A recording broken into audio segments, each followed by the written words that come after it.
This is Hidden Killers Week in Review. A look back at the most prolific stories of the week. This is the Hidden Killers podcast with Tony Brueski. Featuring retired FBI Special Agent Jennifer Coffindaffer. Another piece of the Alec Murdaugh bubble is the allegations of jury tampering from Becky Hill, and then now wiretapping against her son. It all comes from the same place. Jeffrey Colton Hill, who's also the Colleton County Information Technology Director. Not a good look for this family, especially for Becky, who's already been trying to fight off these allegations. And maybe there is nothing to it. Maybe somebody misunderstood. But, I mean, this was filed. The Harpootlian and Jim, I don't think they'd be filing something if they didn't actually have something to base it on. They say they have some sworn testimony. If this is connected now to that, which we don't know that it is at this moment in time, but does that almost completely guarantee Alec a new trial if now we have some sort of wiretapping going on from the clerk of court's son?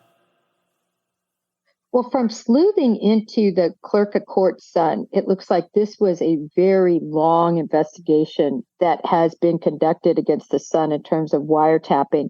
And there's no inference that it had anything to do with the Murdaugh trial, but rather that in his position, he would record conversations of individuals, including, they're saying, one high-placed individual. I don't know whether that's a judge or, exactly who that was because they didn't say, but basically recorded these victims' conversations.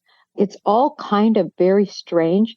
Also, I find it interesting that he was released on his own recognizance. It was, I think, a $20,000, but it was a PR bond. Mm-hmm. So I found that interesting. In other words, that a lot of times will show the egregiousness of a crime, right? Their willingness to flee because they're worried about being convicted and serving jail time. But when you get a PR bond, it kind of lowers that bar, if you will. So I wonder what excuse he's going to have for making these recordings. Will it be accidental? Will he just say, listen, I was supposed to record this and I accidentally recorded that? I mean, I can't wait to hear exactly the details, but they're basically just saying that telephone conversations were recorded of individuals that were there. Of course, he's lost his job. It was a nice figure job, over $90,000 that he was making. Tony, I don't think it's going to intersect into this case from what I can glean. But boy, if it did, that would be a huge issue. Well, let's say it does not intersect into this case.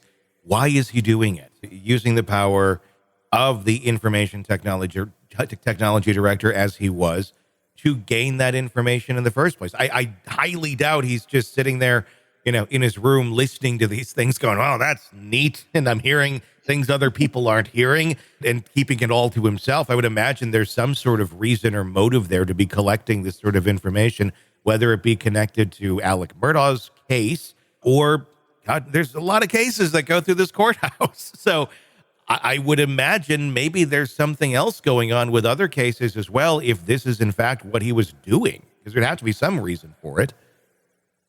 And this is just strictly from experience with others that have done crazy things like this that we're in a position to record. Sometimes, believe it or not, it's just about paranoia. They're worried about what other people might be saying about others that they care about, themselves, about what's going on, their lust to sort of be in the know about everything, the power trip that they can be on in this position of being able to have this information and being able to, play technical God and listen to any conversation that they want.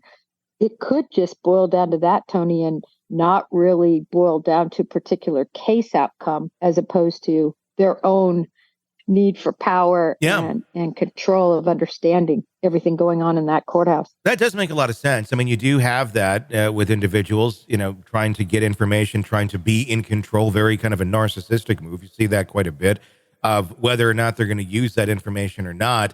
They at least have it, and it's then part of their equation in their mind for whatever decision-making that they have, and it gives them some power that other people don't have.